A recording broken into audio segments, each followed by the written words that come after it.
ఇందాక ఒక ఆయన అడిగాడు, ఇది క్షేత్రజ్ఞ ఇది తన పెద్ద అని. అంటే ఈ శరీరం ఇది రెండో శ్లోకంలో, ఇది మొదటి శ్లోకంలో ఏమంటే ఈ శరీరాన్ని క్షేత్రం అంటారు, ఈ శరీరాన్ని క్షేత్రం అంటారు.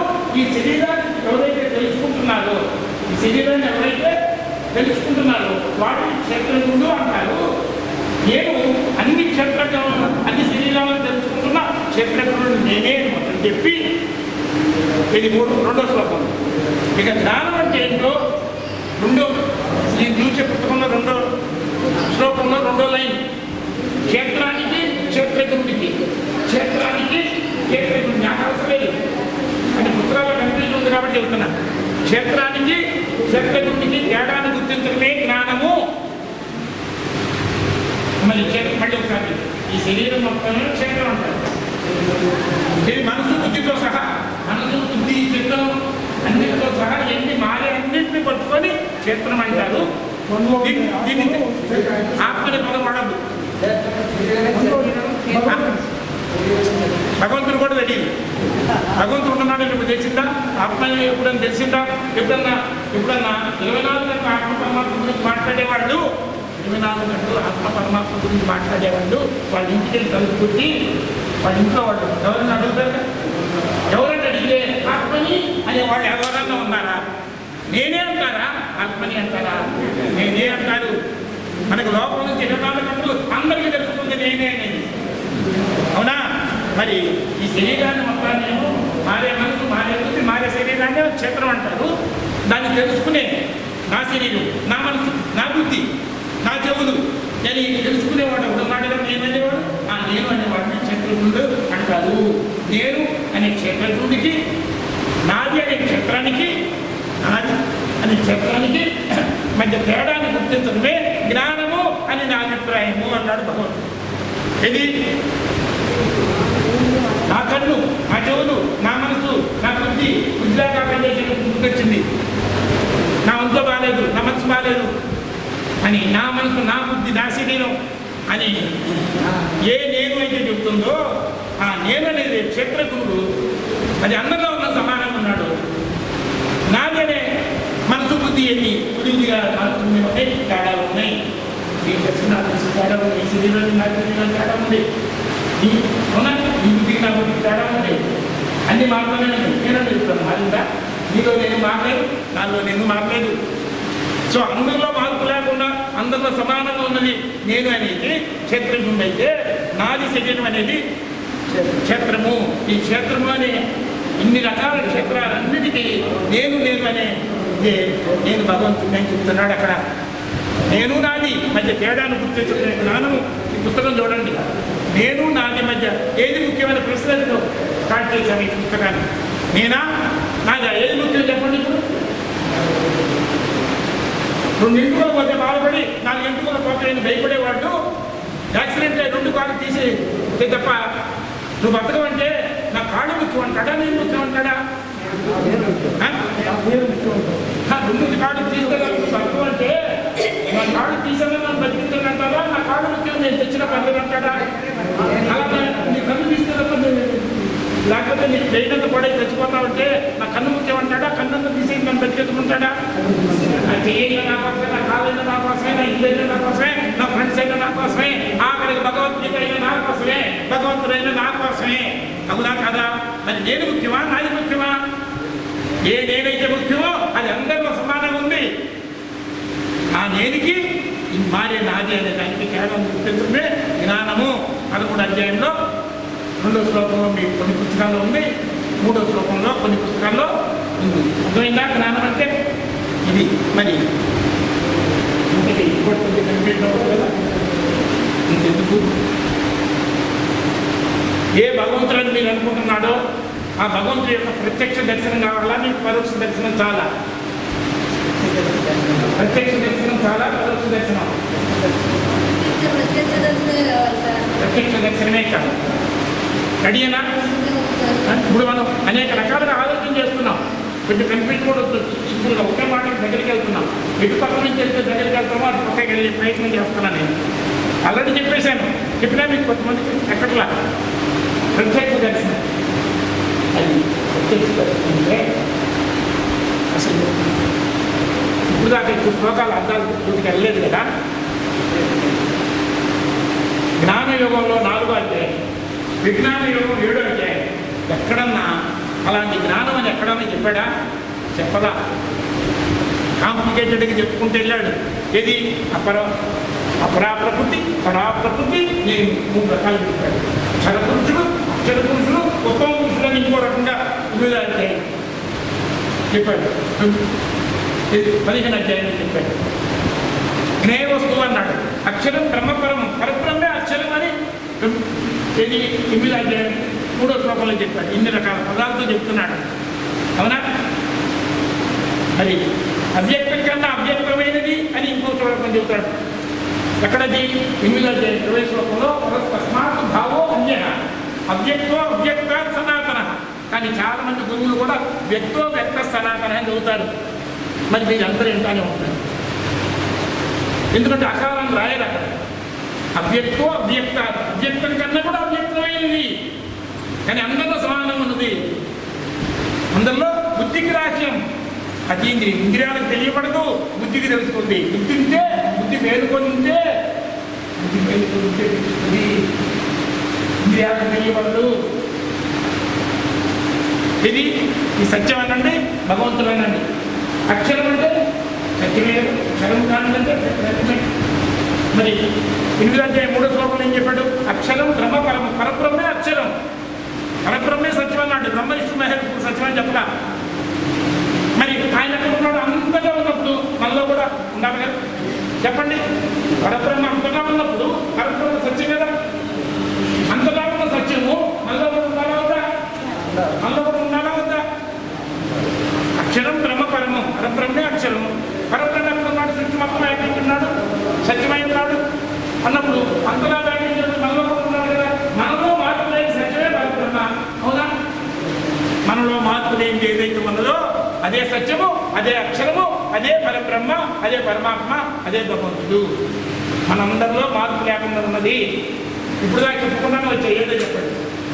అందరిలో మార్పు లేకుండా ఉన్నది, సమానంగా ఉన్నది. అజ్ఞానం సమానం, అజ్ఞానం సమానం ఉంటుందా? సరైన మార్గం ఒకటే, చెడు మార్గాలే అనేక రకాలు.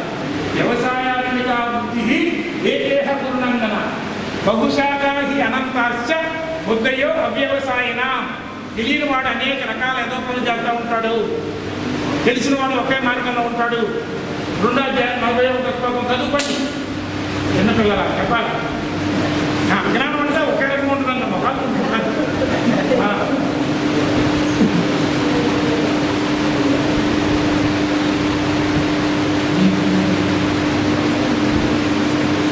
ఆ డిసిప్లిన్ మీరు అందరూ చేయండి. ఇంకా వేరే ఏదైనా ఉంటే అడ్మిషన్ ఉంటే అది చెప్పండి. కానీ అది చిన్న విషయం.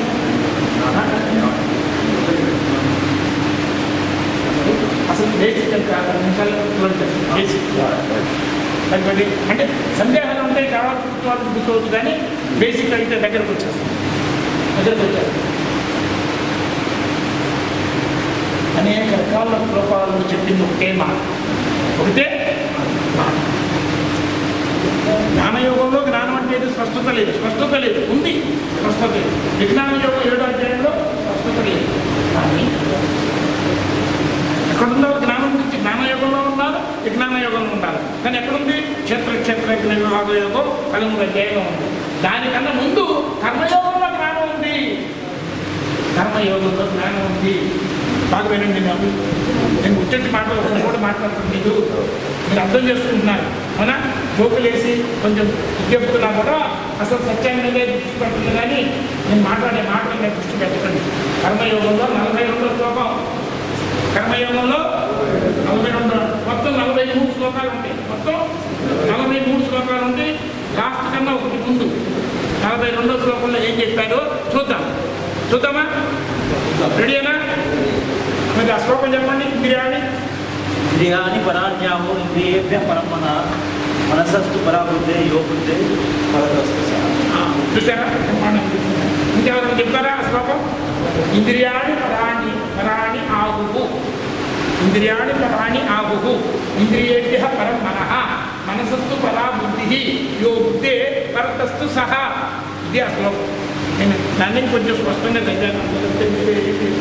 అయితే ఇప్పుడు ఇది సైజు రావలేదు కదా, ఇది మనకు అర్థం అవ్వలేదు. చూద్దామా కరెక్ట్ అందులో ఏముంది, అర్థం కరెక్టా కాదా, అర్థం కరెక్టా కాదా. భగవద్గీత అన్నంత మాత్రాన్ని కరెక్ట్గా ఒప్పుకోవద్దు. ఎవరు రాసేదే రాసేది ఎన్ని మార్పులు చెందినయో నీ తెలివి చెప్పాలా, నీ అనుభవం చెప్పాలి, అది కరెక్ట్ అని. అర్థమైందా? నీ తెలివి నీ అనుభవం చెప్పాలా, అప్పుడే నీ ప్రయోజనం. ఓకే, ఒక్కొక్క పాదం దానికి తెలుగులో చెప్తాను, కరెక్ట్లో కాదు మీ అందరూ చెప్పండి. ఇంద్రియాన్ని పరాని ఆహువు, శరీరము కన్నా ఇంద్రియాలు గొప్పవి అని చెప్పబడేను. కరెక్టా కాదా, కరెక్టా కాదా? ఇప్పుడు ఉదాహరణకి కళ్ళు లేవు, చెవులు పట్టలేవు అనుకున్నాం. ఇది శరీరం ఉన్నా ఒకటే, లేకపోయినా ఒకటి. కరెక్టేనా? సో ఈ మొదటి పాదంలో ఏముంది, శరీరం కన్నా ఇంద్రియములు గొప్పవి అని చెప్పబడేను. కరెక్టేనా? పంచేంద్రియాలు లేకపోతే ఏమి తెలియదు, స్పర్శ తెలీదు, వాసన తెలీదు, రుచి తెలీదు, ఆకారం తెలీదు, ఏమి తెలీదు. ఇది మనందరికీ తెలిసిన విషయమే కదా. అది అక్కడ రాశారు, మనకు తెలిసిందే రాశారు అక్కడ. ఆగండి. తర్వాత నెక్స్ట్, ఇంద్రియేభ్యః పరం మనః, ఇంద్రియాల కన్నా శరీరం కన్నా ఇంద్రియాలు గొప్పవే. ఇంద్రియాల కన్నా ఇంద్రియేభ్యః పరం మనః, ఇంద్రియాల కన్నా గొప్పది మనసు అన్నాడు. ఇంద్రియాల కన్నా గొప్పది మనసు అన్నాడు. మనసు అంటే ఇప్పుడు మీరు కళ్ళు ఉన్నాయి నా వైపు చూస్తున్నాను, చెవులు ఉన్నాయి నా మాట చెప్తున్నాను, అవునా? ఇట్లా కొట్టాలనుకోండి చర్మంతో నా ఇది తెలుస్తుంది. కానీ ఇప్పుడు ఉదాహరణకి నేను బాగా పుడుతున్నాను అనుకోండి, దోమ పుడుతున్నా తెలుస్తుందా? తెలియదు. దోమ పుడుతున్నా స్పర్శ తెలియదు. అయితే ఈయన కూర్చొని కూడా వాళ్ళ ఇంట్లో ఏదో మర్చిపోయి వచ్చి వాళ్ళ ఫ్రెండ్కి ఏదో చెప్దామని అయ్యో చెప్పుకుంటే అది ఏమైందో అని మనసంతా నా వైపు చూస్తున్నాడు. నా మాట వస్తున్నా, రెండు చెవులు డకా కొట్టుకుంటున్నాయి. నా వైపు చూస్తున్నాడు, ఆకారం బతుకుతుంది. కానీ మనసు ఎక్కడ ఉంది, ఇంటి దగ్గర పెట్టి వచ్చాను, ఏమైందని ఆలోచిస్తుంటే ఇప్పుడు ఆయన కళ్ళకి నేను కనపడతానా? ఆయన చెవులకి నా మాట కనపడతాయా? ఆయన ఇప్పుడు దోవడం తెలుస్తుందా? అంటే మనసు ఇక్కడ లేనప్పుడు వాళ్ళు చూడలేవు, చూసి కూడా చూడలేవు, చెవులు విని కూడా వినలేవు. సో ఇంద్రియాల కన్నా మనసు గొప్పది. ఇది మూడో పాదం. మనసస్తు పరా బుద్ధి, మనసస్తు పరా బుద్ధి, ఇది మూడో పాదం. ఇప్పుడు నేను చెప్పింది ఈ మనసు కన్నా గొప్పది బుద్ధి. ఇప్పుడు మధ్యలో వేరే ఆలోచనలు వస్తున్నాయి నీకు, అవునా? రకరకాల ఆలోచనలు వస్తున్నాయి. ఇది వినాలా లేకపోతే దాని గురించి ఆలోచించాలా, అటు వెళ్ళాలా అని ఈ రెండు ఆలోచనలు మీకు వస్తే ఏది ముఖ్యం అని నిర్ణయించేది ఏంటి? అవునా? ఒకసారి ఈ సినిమాకి వెళ్దామా, ఆ సినిమాకి వెళ్దామా? ఏ విషయాన్ని ఒక భగవద్గీతమైన వారు చెప్పారు. మారి సర్వేంద్రియములకు మనసు రాదు, మనసుకు రాదు తలపంగా మారుతాము. మనసు మారుతముదైన మలయ సుఖము నవ్యతర భోనీతి సదా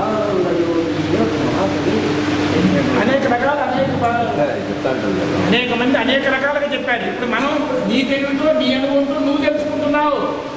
ఈ ప్రపంచం ఉంచేంత లేకపోతే భగవంతుడు ఉంచేంత నీ జ్ఞానం ఉందా లేదా చూసుకో. నీలో ఉన్న భగవంతుని గుర్తించడానికి మనం చేసే పని ఇక్కడ. సో ఈ మనసు కన్నా మనసును నిర్ణయించేది ఏంటి? బుద్ధి. కరెక్టేనా? మనసస్తు పరా బుద్ధి అన్నాడు. అది కూడా మనందరూ తెలుస్తుందా తెలియట్లేదా? తెలుస్తుందా తెలియట్లేదా? మరి బుద్ధిలాగా పనిచేసేది బుద్ధి వచ్చిందని ఎన్నిసార్లు అనుకోలేదు మనం? మరి అనుకునేవాడు నేను కదా, బుద్ధిలాగా పనిచేశాను, దానివల్ల లాభం అనుకున్నాను, దానివల్ల నష్టం, నా ఆనందం తగ్గిపోయింది, ప్రశాంతం తగ్గిపోయింది.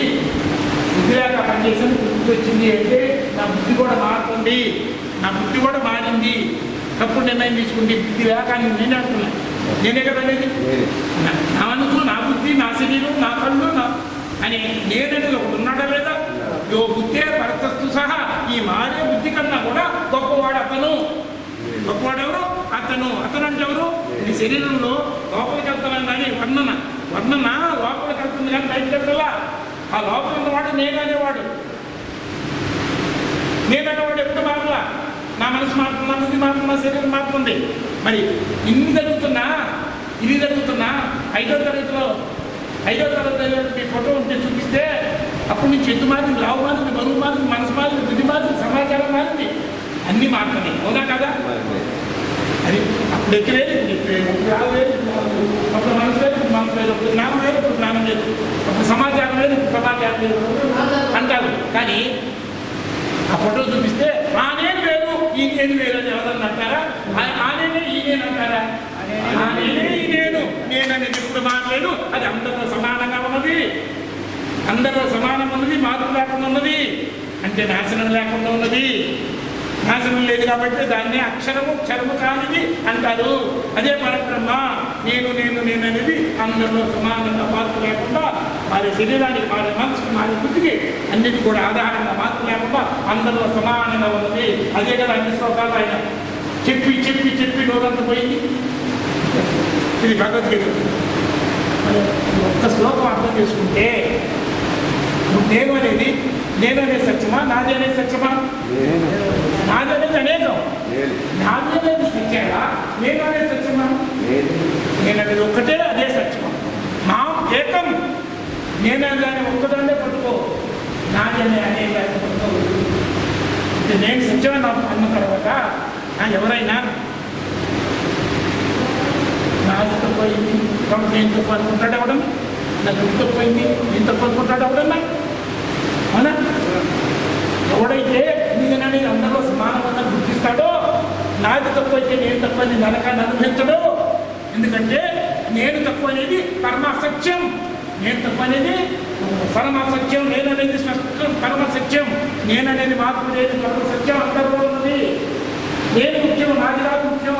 నాదనేది ఏది కూడా ఎప్పుడు గుర్తుండదు మనకి, నాదనేది ఏది కూడా ఎప్పుడు గుర్తుండదు. నేననేది గుర్తు లేకుండా ఉండదు, నేననేది ఎప్పుడు గుర్తుంటుంది కానీ గుర్తుండలేదు. నాదనేది ఏదైనా ఏదో కానీ బట్టలు కానీ మనవరాలు కానీ కొడుకు కానీ భర్త కానీ పిల్లలు కానీ ఏది కూడా 24 గంటలు నీకు గుర్తుండదు. బాధగా ఉన్నాను, ఆనందంగా ఉన్నాను, ప్రతి విషయంలో నువ్వు ఉన్నాను అనేది మాత్రం ఎప్పుడు ఉన్నది, మాత్రం లేకుండా ఉన్నది. అదే సత్యం. నేను అనేదే సత్యం. నేను అతి ముఖ్యమో మనకి, ఆ నేననేదే సత్యం, అదే భగవంతుడు.